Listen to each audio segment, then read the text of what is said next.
Hello everyone, this is Kim and I'm doing an audio reading of Fantastic Mr. Fox and I'm up to chapter 14. I'm actually going to read chapter 14, 15 and 16 in this recording.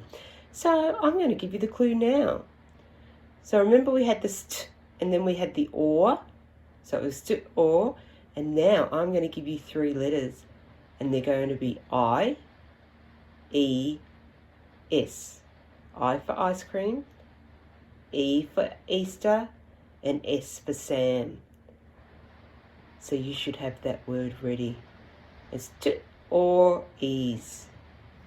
Okay, so that's your clue. Okay, chapter 14. Badger has doubts. Just one more visit, cried Mr. Fox. And I bet I know where that'll be, said the only small fox left now. He was the smallest fox of them all. Where?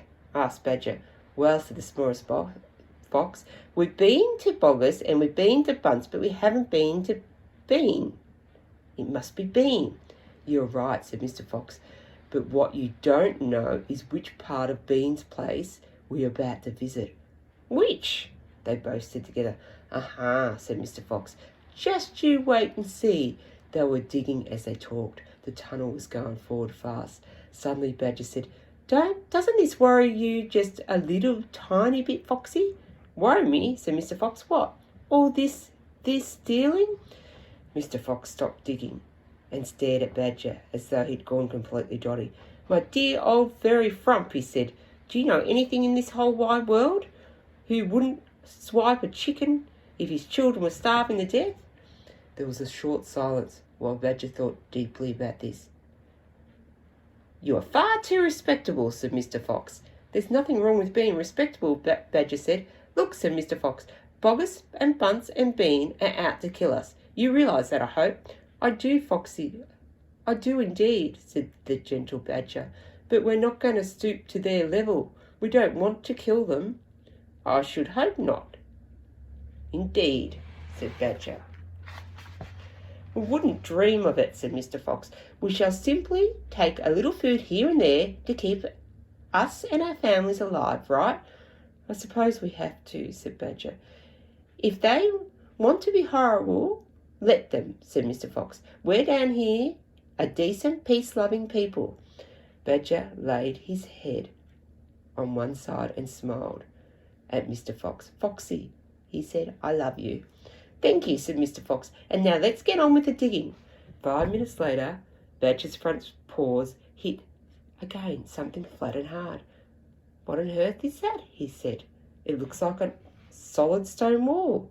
He and Mr. Fox scraped away the soil. It was a wall. It was built of bricks, not stone. The wall was right in front of them, blocking their way. Now, who in the world would have built a wall under the ground? Asked Badger. Very simple, said Mr. Fox. It's the wall of an underground room, and if I'm not mistaken, it's exactly what I'm looking for.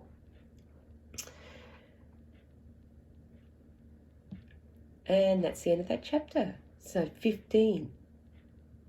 Chapter 15, Bean's Secret Cider Cellar.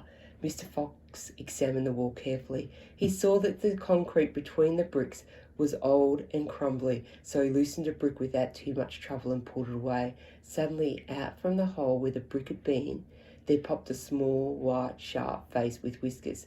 Go away, it snapped. You can't come in here, it's private. Good Lord, said Badger, it's Rat. You saucy beast, said Mr. Fox. I should have guessed we'd find you down here somewhere. Go away, shrieked Rat. Go on, beat it. This is my private pitch. Shut up, said Mr. Fox. I will not shut up, shrieked Rat. This is my place. I got here first. Mr. Fox gave a brilliant smile, flashing his white teeth. My dear Rat, he said softly, I am hungry. I am a hungry fella, and if you don't hop it quickly, I shall eat you up in one gulp. That did it. Rat popped back fast out of sight. Mr. Fox laughed and began pulling more bricks out of the wall.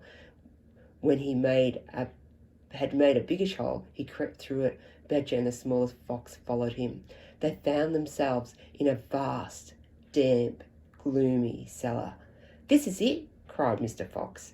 "This is what?" cried Badger. "The place is empty. Where are the turkeys?" asked the smallest fox, staring in the gloom. "I thought Bean was a turkey man." "He is a turkey man," said Mr. Fox, "but we're not after turkeys now. We've got plenty of food." "Then what do we need, Dad?" "Take a look around," said Mr. Fox. "Don't you see anything that interests you?" Badger and the smallest fox peered into the half-darkness. As their eyes became accustomed to the gloom, they began to see what looked like a whole lot of big glass jars standing upon shelves around the walls. They went closer. They were jars. There were hundreds of them, and upon each one was written the word cider. The smallest fox leapt high into the air. "Oh, Dad," he cried out, "look what we found! It's cider!"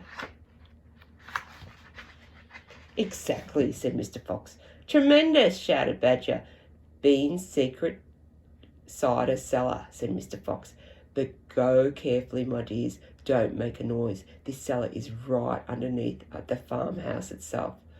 "Cider," cried Badger, "is especially good for badgers. We take it as medicine. One large glass 3 times a day with meals, and another at bedtime. It will make the feast into a banquet," said Mr. Fox. While they were talking, the smallest fox had sneaked a jar off the shelf and taken a gulp. "Wow!" he gulped. "Wowsy!" You must understand this was not the ordinary weak fizzy cider one buys in a store. It was the real stuff. A homebrew, fiery liquor that burnt in your throat and boiled in your stomach. "Ah!" gasped the smallest fox. "This is some cider." "That's quite enough of that," said Mr. Fox, grabbing the jar and putting it to his lips. He took a tremendous gulp. It's miraculous," he whispered, fighting for breath. "It's fabulous. It's beautiful." "It's my turn," said Badger, taking the jar and turning his head well back. The cider gurgled and bubbled down his throat. It's like melted gold," he gasped. "Oh, Foxy, it's like drinking sunbeams and rainbows." "You're poaching," shrieked Rat. "Put that down at once. There'll be none left for me." Rat was perched upon the high shelf of the cellar, peering out from behind a huge jar. There was a small rubber tube inserted in the neck of the jar, and Rat was using this tube to suck out the cider. "You're drunk!" cried Mr. Fox.